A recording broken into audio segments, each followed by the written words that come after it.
Earlier this year, the New Mexico State Legislature passed a bill requiring that school districts across the state implement some sort of anti-distraction policy across their classrooms that limit the use of cell phones in schools. And this type of legislation has been gaining a lot of traction across the nation. Going into the 2025 fall semester, at least 31 other states have implemented these types of policies across their own school districts.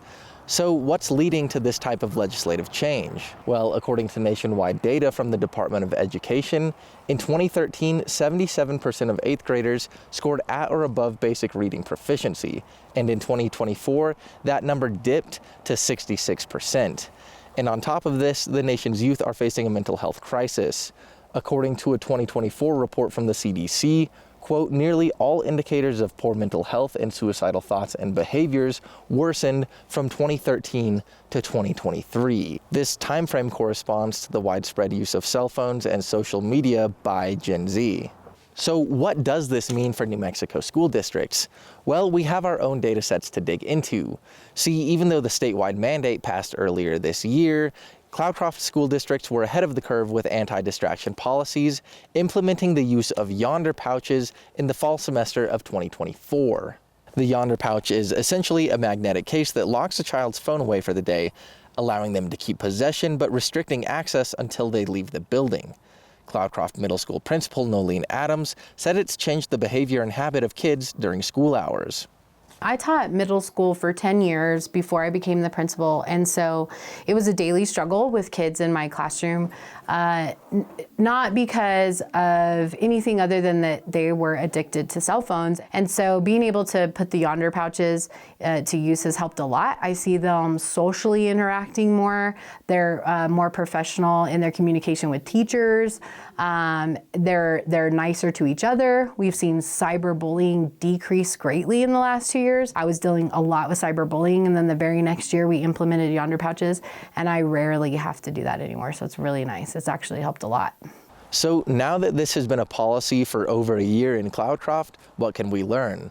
Well, according to the latest data from the New Mexico Public Education Department, Cloudcroft Middle School saw a significant jump in academic proficiency rates, with math proficiency jumping around 18 percentage points, while reading and science also saw demonstrable upticks.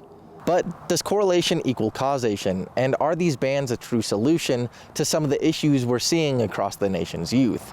Well, according to Chris Perry, Executive Director of Children and Screens at the Institute of Digital Media and Child Development, the answer is a bit more complicated. So if we ever wanted a federal policy, it would be nice to know which states' policies had the greatest impact on academic performance and mental health. But I also want to caution us, that smartphone policies are great, but they are not the only solution to what's been hard for kids over these last many years. Those all pre-existed the advent of the smartphone, and the smartphone has really just added to some long-standing struggles. And while Perry said that more research is critical right now, especially as these policies are in their infancy, the preliminary data is quite encouraging.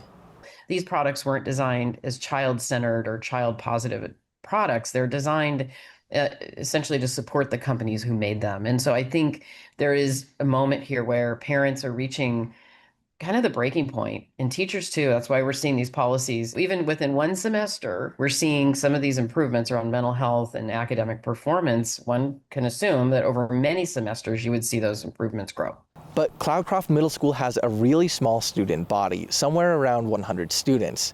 As school districts and class sizes grow, implementing and especially enforcing these types of policies can definitely get difficult. Stephanie Baining, head administrator at Turquoise Trail Charter School in Santa Fe, said that her school had exactly this enforcement problem, implementing the use of Yonder pouches a few years ago, but ultimately having to drop the policy altogether. We're an arts integration school, and so we encourage, creativity and creative problem solving and critical thinking. Well, those Yonder pouches brought on a lot of that with our students in how to get into the pouch after it was locked. We can take away and put things away and lock things up as much as we want, but if we don't actually give them the tools, then they're not going to be able to know how to use it responsibly when they're out of school. So we know what the data say, and we know that enforcement can get tricky, especially as class sizes grow larger. But what about anecdotes on the ground about in-class participation and mental health outcomes? Well, I spoke with 8th grade science teacher Brian Kasinger, who said that the Yonder pouches have been a game changer for Cloudcroft. And it was a battle for teachers because not only do we have to try to teach a lesson, but we were stuck trying to watch for those phones. And when we try to take them, usually it was the kid would try to argue. So that was conflict in the class. To deal with that was an issue. To take the phones, to send them to the office, to worry about the liability of taking a kid's phone, all of those things have gone away for us. So teachers, researchers, and administrators seem to have a generally positive view of these anti-distraction policies. But what about the kids? Well, I spoke with an 8th grader, Manasseh Newton, about his own thoughts on the anti-distraction policies. When I was in 6th grade, this was like a year before they had Yonder pouches, every period or so, especially the boring ones, I would see kids on their phone or just like hanging out in the bathroom trying to skip school.